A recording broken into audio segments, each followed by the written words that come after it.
Okay, we're going to go ahead and get started. So the next speaker is Dustin Updyke. He will be presenting on Ghosts in the Machine, Orchestrating a Realistic Cybersecurity Exercise Battlefield. So a little bit about Dustin. Dustin Updyke is a cybersecurity researcher at the Carnegie Mellon University's CERT. Having previously served with multiple industries in an array of technology roles, Dustin transitioned into security, supporting cyber workforce development for multiple government and commercial contracts. His current interests are in game theory, machine learning, and AI. So without further ado, let's welcome Dustin.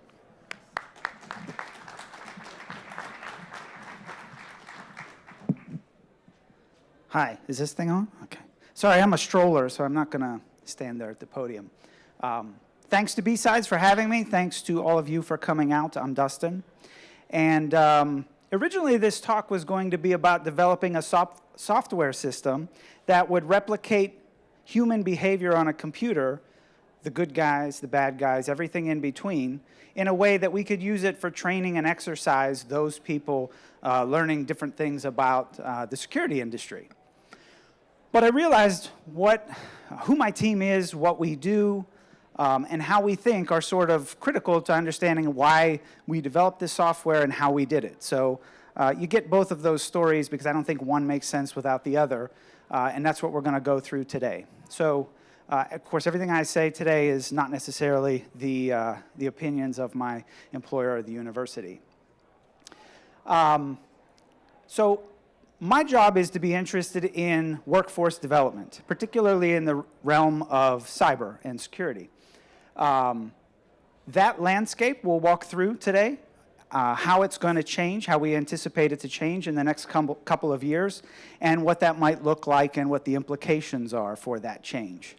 Now, the TLDR of this talk is that everything that we do in terms of training should be rooted in some sort of realistic scenario, right? So to borrow a phrase from the military, we want to train as we fight. And so the exercises and the training that we put together, and I'll walk you through today, the number one pillar that we try to always stay on course for is to deliver something that people would see in their daily operations and for them to do the sorts of things that they do in their day job, right? And the thinking there is if you've done it enough times in training, you'll know exactly what to do when that situation arises in real life, correct? If you don't do that, then we find that's a great place to pick up lots of bad habits, right? If you're gaming your training, you're probably not getting the most out of it. So in terms of realism, this is where we have to start. Does anybody recognize this? Yeah? So this is the planet Eminiar 7. It's from episode 23 of the first season of Star Trek, the original one. And so the crew of the Enterprise goes there and finds that the planet has been locked in war for 500 years, except there's no destruction, there's no chaos, there's not really any sign of armed conflict at all. So it turns out that the entire war has been fought in a computer simulation for 500 years. The caveat is that if you're killed in the simulation, you must submit yourself to a disintegrator and sort of kill yourself in real life, right? So that's a pretty realistic simulation, right? That's not what we aspire to do, right? We're not trying to build Skynet or something like this. But I think it's a very interesting question. How far should we go in terms of building training that mimics what you're going to do in your day job? It's probably short of this, right? But it's probably not the basic stuff that you can read out of a textbook either. So yeah, that's a Mini R7. They got some cool suits. So as part of our simulation, we wrote a package that's a little bit down the stack. So assume we're doing some sort of network training. We have a network, and there's lots of tools to do that, right? On ESXi or some other hypervisor. We have an internet, and it's probably in a box, right? It probably isn't the actual internet that's outside. And again, there's tools for that. So now we need activity on that wire, right? We need users, quote unquote. I don't like to use users, not for anything, but because user sim is not a new thing, right? There's lots of tools out there that does that, but it's a range of things, and we want to be a little bit more precise in what that is. So there's specialized hardware that puts packets on a wire. They're highly realistic packets, but they don't track back to any particular machine. At the other end of the spectrum, and the SCI has actually done some work in this area, we can automate Windows or Linux or something like that to do certain things so that it looks like a user is on that box, right? We took that model and we went with it. We added a bunch of things that we hadn't seen in the market before. And again, this is not a sales talk, right? But we added a couple of features. We added the network effect so that we could command and coordinate large number of VMs to do certain types of user behavior, either as an enclave, as a group of machines, or as a single machine. So at the end of the day, we're able to model all different types of human behavior on a box. And if it was done really, really well, you wouldn't know whether it was me or a computer simulation of me sitting at the other end of the cable. So does everybody have in mind that person back home on their network that's super annoying, that clicks on everything, that launches like everything you're not supposed to do, right? We could actually model those people with Ghosts, because you probably have those people that you have to deal with in your organization. Now you can model them and make fun of them and even give them names, right? Because they have a username on your network. So we can have some fun with that as well. So this is sort of the last group that I need to poke a stick at and say, you know, you should be scared. There's lots of scary things in the world.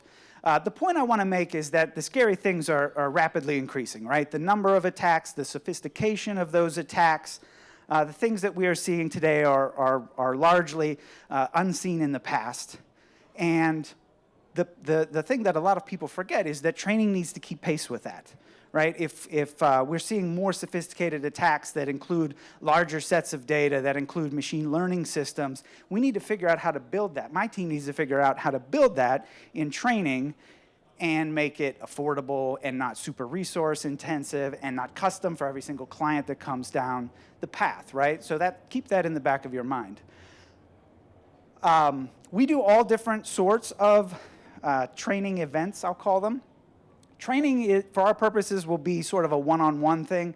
I need to learn Python. I need to learn the Bash shell. I need to learn basic networking, cloud architecture. Those sorts of things you normally go off and do on your own in whichever medium suits you best, right? You can get a book. You can do the audio book. You can, heck, you can go to YouTube and probably learn it in an afternoon, right, from some 13-year-old in Kyrgyzstan. We also do exercises, which I think is super interesting because I don't know that they exist very often in the commercial, non-military world. So an exercise is, I guess the best analogy for it is if we were an elite soccer team and we had a game this weekend. I think someone is playing right now, right? What's the score? If we wanted to know how we were going to do, the best predictor of how we were going to do is to play a scrimmage game against a team that is most like the team we're actually going to play, right? Use the same equipment, the same rules, and go out there and try to win, and that would give us some baseline of what we're good at what we need to improve upon, etc. That's an exercise. That can't be done in a drill, right? In a drill, you can stop and tie your shoe.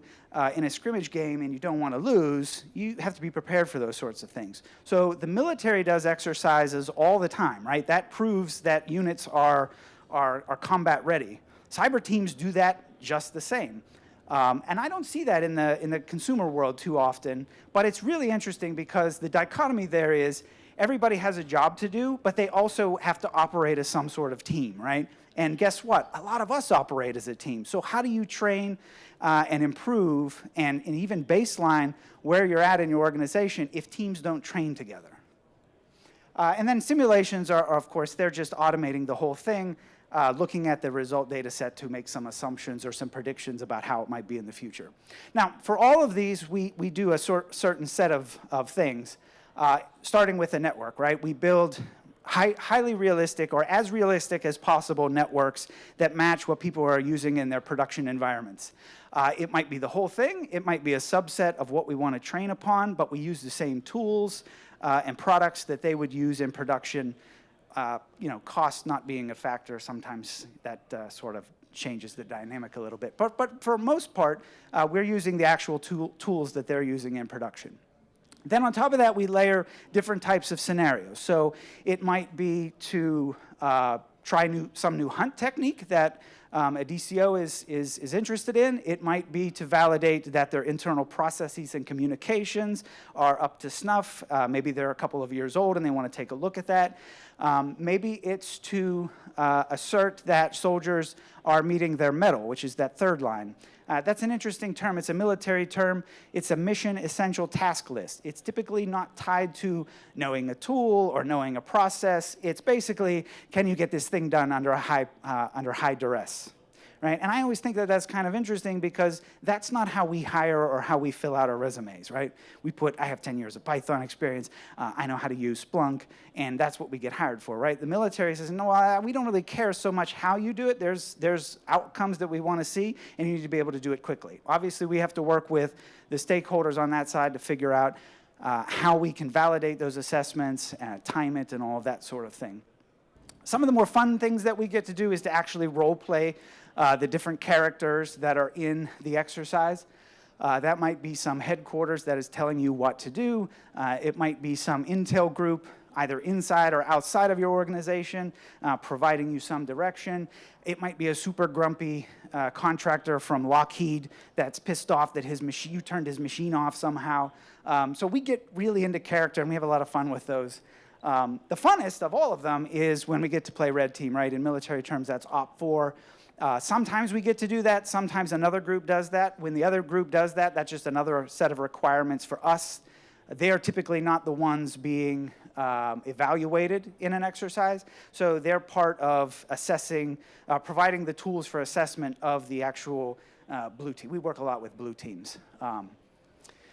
And then a point that I'd like to make is that the exercise can be facilitated, meaning we're there, either virtually or face-to-face, or it couldn't be completely on demand, where you sort of go into the system, you pick this scenario, and then everything is controlled by the computer.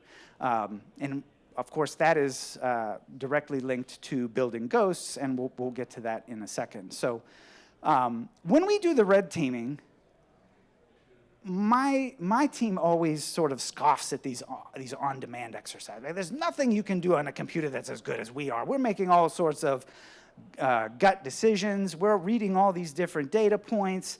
That's impossible to replicate with any kind of programming, right? That just can't be done.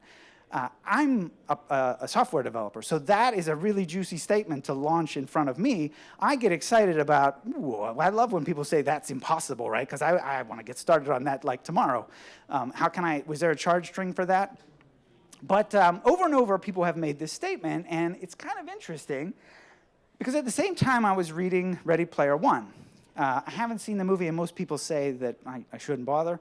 But the book is interesting because you jack into the Oasis just like you go into these different scenarios, and you take on some task, right? And at the other end of the task is some thinking adversary that you have to sort of battle it out with, right? I will admit that all on-demand exercises for anyone of a certain skill set, they feel very gamish, right? And you start to take those shortcuts that we don't like. Because it's not realistic, it's not using the right tools, it's 4 VMs, and we're calling that an enterprise network, whatever the reason might be. So that, that's a place for us to improve, right? There's a lot of opportunity to make those better. And if I could make an exercise that my team would be challenged by, like, that would be something that would help not only more experienced cyber experts to improve and practice new things, but that would allow our military to use it, et cetera, et cetera, et cetera. So that's not a new idea, right? A thinking adversary has been around for a long time. Does anybody remember this movie? I'm dating myself, but again, this is not a new idea. There's lots of reasons that it hasn't been done, right? The sheer complexity of being a network administrator, the amount of data that you would have to have on that exercise, being able to make good decisions based on that data that's coming in, et cetera, et cetera, et cetera. So, so that's the challenge. That was sort of the thing that got us thinking about automating our users and the good guys and the bad guys and everything in between, and that's sort of the context for it. Now, we do these exercises, right? And I want to veer off for a second and talk about that team thing, right? To me, cybersecurity is a team exercise. There aren't very many people out there that are lone guns doing something without any other organization that they're interacting with. And that's an interesting dichotomy because there's certain skills that you and I have to have, right? If we go back to the soccer analogy, we've got to be in peak physical condition, right, to be able to run for 10 miles in a soccer game. We need to be able to not only know our position, but all the other positions around us on the team, right? Where is everybody going to be when we have the ball? Where's everybody going to be when we don't have the ball so we can get it back and be back on the attack? But then, and so we all do that, right? We all train, we all learn new things, we all are buying books and listening to podcasts and all that sort of thing. But again, back to that team thing, there's not a lot of opportunities for teams to train together and sort of focus on the dynamics of the team and less on what each individual component is doing. So if you think about it, like how can you say that your DCO is a great DCO and is effective in its job if you've never trained them, if you have no baseline for it? As an aside, I suspect that the commercial world does not do that because they might be very disappointed with the results and therefore somehow are liable for it. I don't know, right? But it's an interesting thing that we don't see very often outside of our DoD partners. Now, this is to say it's actually not that hard, right? There are 5 areas that we typically concentrate on for even the most unsophisticated exercise that gives teams opportunities to baseline and say, hey, we're doing very good at this. Hey, our SOP is entirely adequate, even though it's 5 years old. So as long as we are clear about what roles people are playing, and they're the same in the exercise as they are in real life, the tactics and the adversaries that we're dealing with are realistic to what our job is. So if we do an exercise where we're defending web servers and I don't actually have that in my daily operations back at company X, that's not really helpful, right? Communication is an interesting one because it's an easy way to practice, like, hey, we've identified something. How fast can we turn around and do something about this and mitigate some threat or some vulnerability that's just been announced? And then environment is also an interesting one. If a team sits together, we train them together. If they don't sit together, we don't let them sit together, right? So that they get used to how things are actually on the company floor. On the technology side, we install all the tools that they would expect to see and they use every day. I assume at some point they're an expert on that tool, so let's put it into training so that they can show that off a bit. So if we're using Cisco routers, we put them in-game as well. I will admit that licensing is a huge pain in the neck, right? Right in the middle of the exercise, it like never fails that the Cisco licensing goes down and everything slows to a crawl and everybody sort of slaps their forehead. But replacing it with some other router severely handicaps those teams and we try to avoid it. Likewise, for the red team, we try to make it so that they're able to do all of the things that they want to do in that scenario. Sometimes that means before the exercise starts, we have to have a conversation with blue teams about letting PowerShell execute or letting off on some GPO, right? But that's an understood gameism, and they're sort of okay with that. The worst possible thing is when the cyber ghost comes in at some predetermined time, puts some payload on a machine that nobody can explain how it got there or why it's there, and then all of a sudden hell breaks loose and teams are like, well, that was really realistic. That's great. Where did that come from, right? So we really avoid that and work hard to make it a more realistic, hey, this is how this got inside the wall, and you can find that in the logs, you can see that in the network traffic, et cetera, et cetera. Of course, for our red team, they have a host of different personas that they're going to use in that scenario. Might be a hostile nation state. I saw someone with a T-shirt with these 3 characters on. It's such a cool T-shirt. But right, all these different personas have different motivations, different strategies about how they're going to attack. And of course, that's different opportunities for teams to learn about what that's going to look like in the real world, how to identify it, how to mitigate it. And for our software's purposes, we would want to be able to recreate all of these different personas in our exercise, right? So let's get down to the software. The software is called Ghosts. It's open source. It's out on GitHub right now. I do all the development out there. All the bugs are plain to see. All the feature requests are as well. We have used it for the last 2 years. Operationally, that's our test ground. Some of these bigger exercises are using multiples of thousands of characters in game, and we're able to support that with a pretty simple stack. But it's out there. Check it out if you're interested in building your own sort of training environment. We have a lot of tools to help you do that quickly and easily. For any kind of exercise or training, typically we have interactions between humans, that's us, right? And then these characters that are represented in-game as NPCs, to borrow a term from D&D, right? That's any character in the game that's controlled by the computer. And again, if Ghost is going to do it really well, you won't be able to tell which is which.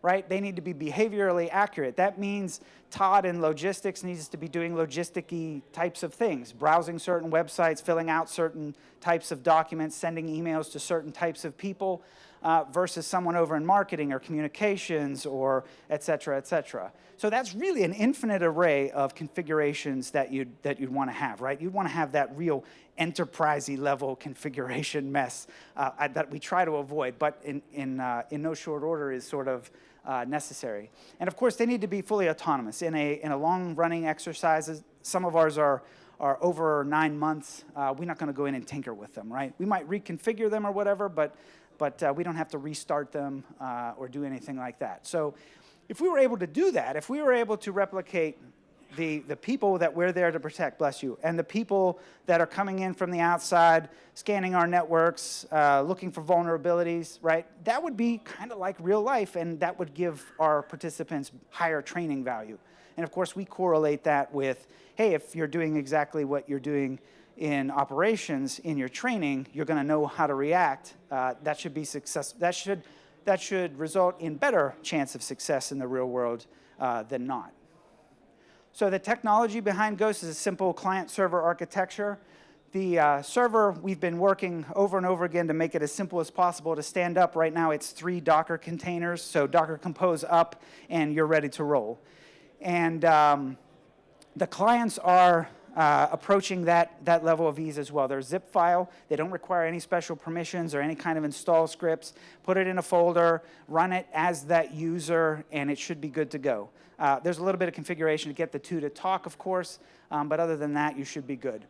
Initially, they will get their instructions from the command server, including who am I representing, right? I'm Tony from marketing, and here is my list of timeline events that I'm going to do throughout a day. I'm going to browse these websites. I'm going to fill out these documents. Every so often, I'll respond to email, et cetera. In addition, and of course, we can update that throughout the exercise for the entire exercise, for groups of machines, or one machine at a time. In addition to that, the agents are starting to learn about where they're sitting on the network as well. So we call it the coffee counter effect. If we took any one of us and put us in a new company on Monday, right, we'd start to figure some things out. Even with the least permissions, we'd be able to figure some things out, like what's my upstream network look like, what file shares are available, what printers are out here, what other machines are around me. In addition, we'd probably go get a drink at some point, coffee, water, whatever, right? And we'd be like, hey, Chris, where do you work? What are you doing today, right? And we'd start to figure out who sits around us and what they do, right? So all of that information the agents use, the agents' clients use to reason about what to do next. So you gave me these sort of guardrails of things to do throughout the day, but I'm going to pick what is next for me on my list. Unless we specifically program it to do 1, 2, 3, right? Which is not kind of real world that we're looking for. Typical install for us is to put the control server out of game across the hypervisor. We have a technology called vTunnel. You install an ESXi, and it tunnels all of the traffic from the clients so that players can't see it. That's actually important because really good players will see that traffic and they'll start to take a look, right? They'll use any edge they can to win. And I don't blame them, right? But we use this vTunnel to hide it so they don't see it at all. So there's nothing on the clients that you can look at that would tell you, oh, this is something good and this is something bad, right? So let's watch over here. That doesn't exist, and we hide all the traffic back and forth. That gives us the opportunity to do a lot of different things. So blue team can set up however they want. They can set up their firewalls, they can divide up their networks, however they want to do that. Ghost doesn't care about any of that. It just stands up and starts running. As long as it has permissions to run as the user, it's good to go. Same thing for the red team. They can organize by, they can stand up boxes that do different parts of the kill chain, right? I have these bunch of boxes over here doing recon, and when they find something, they're going to send that over to the next phase, which is going to look to exploit some vulnerability that's been found, right? And then, of course, we can do stuff in the middle so that the red team can either attack it directly, they can compromise some box in the middle and do a jump, or we can do insider threat, right? The SEI has done a ton of work in insider threat, and we can represent the malicious plant that's like a foreign nation spy is putting responder and all sort of nasty stuff on the network, or we can have, that person that we were talking about before that clicks on everything and just keeps clicking and just keeps getting themselves further down the hole. We can do any one of those things. So I'm going to do a demo, and I apologize. Distributed systems are sort of hard to demo, but we'll go through it so you get a flavor of what it looks like. So this is the Windows client, right? It fires up as the user. Once it installs, it's going to, it installs itself, and then it goes off and hides and starts to get to work on the configuration that we've given it. So you can see it's firing up different Office documents. It's going to pull up Word, Excel, PowerPoint, and going to start sending and responding to emails. Now, there's no browser. So the configuration, let's change that. It's all JSON text files. You can go in and do it here. You can do it on the server and send it down. The browser is actually running in headless mode because for larger 1,000 VM enclaves, that's pretty resource intensive, so we run it headless. So I change that file, I save it, Ghost says, oh, I got new instructions to do, and it's going to restart and start to perform those new actions, and there's the browser. So you can, for all of these configurations, it can be random, right? You can browse HTTP, HTTPS sites at random. You can browse them, go to this site, go to this page, download this payload, unzip it, do something nasty. But here we just have a normal machine that's going to go throughout the day, create different kinds of documents, browse different websites, and that creates a lot of realistic noise on the network. That's just people doing their day jobs. If I wanted to fire off something that's a one-time, I'm over here doing all of these different timeline of events. I can do that a couple different ways. There's a Dropbox where I just paste in a script, and it's going to execute that script, move it to the outbox as completed. Here you see it's just running PowerShell and unzipping some file. I can do that as many times as I want. So now you have a machine that's doing its normal things of the day, and then someone stops by and says, hey, can you take a look at this zip file? You can do those sorts of scenarios as well. And again, you can do it here on the box, but you probably do it up at the command server, send that to an API, and Ghost will deliver it to the machines that you indicate. Could be all of the machines, could be some of the machines, or it could be one machine. All that information gets logged up at the command server. I have this really cranked up so you can see a new enclave is coming online. It's checking in saying, hey, I'm here, and reporting all of its activities. So the top line is your macro numbers, and that middle graph is, well, I ran 15 PowerPoint documents today. I did 35 emails. I clicked on a bunch of things, and I ran these 10 PowerShell commands. So all of that gets logged. If it's a command where there's an expected payload, you get that payload as well, and then you can do something with it. So you can ls on a folder until something happens. Now, if I show you one machine and the command server, that's really not that exciting, right? What's exciting is when you have a bajillion machines out there doing all these random things, that kind of looks like a corporate network, right? Actually, the best Ghost installation, I can't tell you what they're doing, right? Just like I can't tell you what Joe Schmo is doing on a corporate network on Tuesday morning at 10:15. That's pretty real. So back to the admin dashboard for a sec. Again, the top line is the macro numbers. This is a 9-month exercise that we did where a team would exercise, then they would go into a sandbox period to sort of respond to how they did, adjust some of their configurations, put new things in, then we'd exercise again, then we'd sandbox. We did that 4 times. But you can see at the top we get an overall picture of agents reporting in. This is the timeline of events that I've done.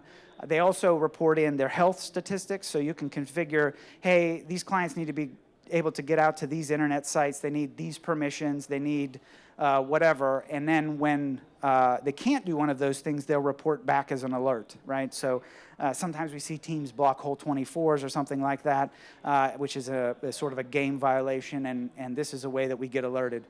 And then they poll as well just to say, hey, I'm here, is there anything new for me to do? The second line is just meant to show that we can tune the activity pretty precisely in terms of let's turn up the amount of stuff that our users are doing, or let's turn it down at different points throughout the exercise. And then the bottom line is just a slice in this particular time period, we had 111 machines browsing Firefox, 4 of them working on Excel documents, clicking on things, running commands, etc. So you have access to all of that data row by row. This is just a roll-up. It's nice to have at the if you're facilitating an exercise, that here's what's going on and everything is sort of happening as you expect. So as far as working on this software, like I said, it's about 2 years old. We've worked through I don't know why we picked a 3-phase approach. Maybe it sounded good or we saw it on some blog post. But in the 3rd year, we're sort of down there at phase 3. We can deploy really large networks. We can have them do all sorts of random things on a machine that you and I would do. And we can get all that information back. That leaves us with this huge data set of everything that basically happens in that exercise. And so what we're looking at this summer is, can we start to automate some of those things that my team said we couldn't automate? So can we have machines that are doing scans and then find something that we can actually do something with and trip that off to another machine that's going to try to take advantage of it, right? That's where we're at this summer. We have a couple people working on it. I can't tell you that that's something we're going to turn around next year and come back here and say, well, we have all these automated tools now to attack other nations with. Like, no, it's going to be a long process, but if we can start to make some progress with that, maybe in a few years we'll have something that's worth talking about. Because it would be totally awesome to have a simulation where experienced players could go in and have an experience where they say, hey, that was actually pretty challenging. Like, that thing was not cheating, right? We don't want to create something that knows everything about everything, but hey, this was pretty realistic and it was pretty challenging. It taught me some places I need to improve. And so that's sort of the lead into where we think some things are going, right? Training and exercise should always be rooted in that next level thing, right? That's why we're working on this, so that we can have teams be able to train on things that are happening right now in the world or are about to happen or expected to happen, right? So the best exercises for us are when we see something in the news and we're able to get it in there that week. And teams are like, wow, now I know what that's going to look like in the real world. I can identify it, and hopefully I can mitigate it before we even have to deal with it. But that's what training and exercise is about, right? It's not about training on things that are 5 years old and learning to deal with things that 5-year-old way, right? That's fighting a new battle with old tools, and I think we know how that turns out. So that's part of our problem. Part of our problem is the sophistication of the networks that everyone is managing and securing is sort of outpacing our ability to keep pace with it, right? Or keep up with it. That could be cost, that could be resources. Training is always sort of the last thing that people want to pay for, right? So we have to look at new ways to recreate these hyper-realistic scenarios without breaking the bank and without having to use 100 people to do every single one of them custom, right? And so some of the things that we're looking at is using machine learning, using shared resources to recreate that. Now imagine if I know everything with ghosts, I essentially know everything in an exercise that my NPCs are doing. I know the results of everything they're doing. So I sort of know that whole one side of the exercise. Now maybe I can provide my players feedback and more like a custom experience for them based on how they're moving through that exercise. It's like a choose your own adventure. If we were able to do that, maybe we could use that to bring higher fidelity to the types of scenarios that we see, right? Maybe there's a way that we can reuse some of the vulnerabilities and some of the malware that we're using in different ways without having to write it from scratch. Maybe if we could add everything that the actual human players were using to that, or doing to that data set, then we'd really have something, right? Now I know basically everything that's going on inside my exercise. Maybe I can really give you feedback about, well, this thing happened and you missed it, and now, you know, things are really going wrong inside your network. That real-time feedback would be sort of key to that jacking into the Oasis and taking on this thinking adversary in a way that actually helps you get better as an operator. And then the last step of that is, if we were doing exercises that were doing that, then why couldn't we just add a layer of machine learning on top of the exercise to tell you which exercise you would get the most from, right? How do you pick which scenario to train on? Going back to the Vietnam slide, right? You shouldn't train on things you already know and things that you're already good at. Maybe you should train on this thing here because we've detected some weakness in the force, right? That's scary, right? For this room, that should be super scary, because what if we hooked production systems to our training environments?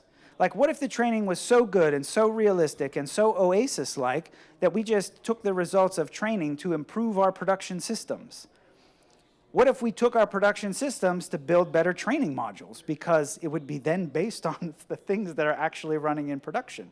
Now, that's crazy, right? That's a whole new vector we are opening ourselves up to attack. How do you separate training data from real data? Well, what if the training data was actually valuable in some way that influenced what we do in production? These are not my words. These are what they're talking about inside the SCI. There are lots of agencies already thinking about how can we do our training almost as a simulation to influence what we do in real production environments. And therefore, how can we use production data to create better training for our employees? So the takeaways, I hope, that you might get from that is, there's lots of different ways to train as individuals. How do you get better as a team, right? How do you learn new things versus get better at things, both individually and, like I said, as a team? And these last couple of slides, right? How do you build a training environment that's very, very realistic? And then how do you maximize that training to improve your daily operations, right? Hopefully, I hope you get something that might help you to improve your current organization today. We got tons of tools out there on the table that might help you build that simulated environment. And that's all I have. I'm Dustin. I am a researcher up at CERT, but I snuck in here. I don't have a security background. It's like I'm a total imposter, right? I'm a software developer, but I have been in security for the last 2 years, and I'm studying philosophy at CMU, which is all about game theory, making decisions in complex systems. It's a pretty cool program. So that's my story. I'm sticking to it. Any questions? Thank you.